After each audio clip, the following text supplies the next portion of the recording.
So, obviously, a huge thing that's been with us now most of 2021 is we've really seen a different kind of tone coming from our government. And I'm, of course, including President Biden, but many other voices within our government related to just a relentless mantra of you must get the vaccine, you must do your part.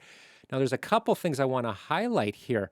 One is that if if the president, as he has said that any company of 100 employees or more must mandate the vaccine. Now we'll see here soon if it's legally possible for the government to implement such a draconian approach. But the deal is that um, President Biden, the way he's talking about this, we really have a misnomer. I have mentioned this briefly before, but it's really not a vaccine mandate or vaccine requirement.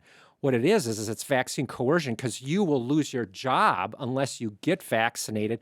You can also go into sort of that tweener area where they're trying to give you an out, but I think it'll eventually be taken away, which once a week you can get tested and make sure you don't have COVID, and then you're allowed to still work. I believe that will be taken away, and that it's this is really coercion. If you lose your job because you won't take a vaccine, uh, it's your rights being completely taken away, and it's scary. I think that our government could do it. The other thing I want to say, it's very much a Marxist approach when you start talking about do your part. It's not about you as an individual, and Karl Marx gets into this in his Marxist Manifesto. I'm sorry, the Communist Manifesto, written by Karl Marx. But anyway, he really gets into this idea of you see it in many of his teachings that the individual doesn't matter, but what matters is the whole community. That's why we get communism or collectivism, the idea of all of us together. Now, what the problem with that is that in this scenario, it's the government that's dictating what the community can and can't do, and we've completely lost our rights. Now, what I'm very concerned about with COVID is that it's all this is coming at us under the pretense of fear.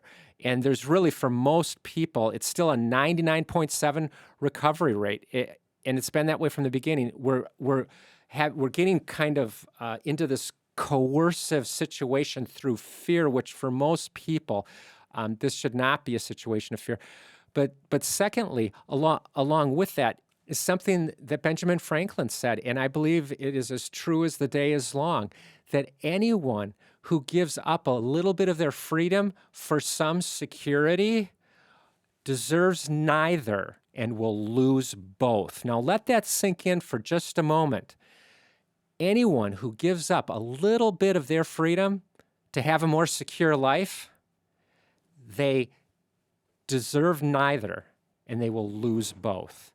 And Right. I feel like Americans, whether you're Christian or not, we are on a completely different track now than our founding fathers, and really most of all of American history. It's like, oh, a pandemic, it scares me to death. Oh, the government is pushing a vaccine. Oh, I must take it. And it's all driven out of fear, and we are giving up freedoms left and right.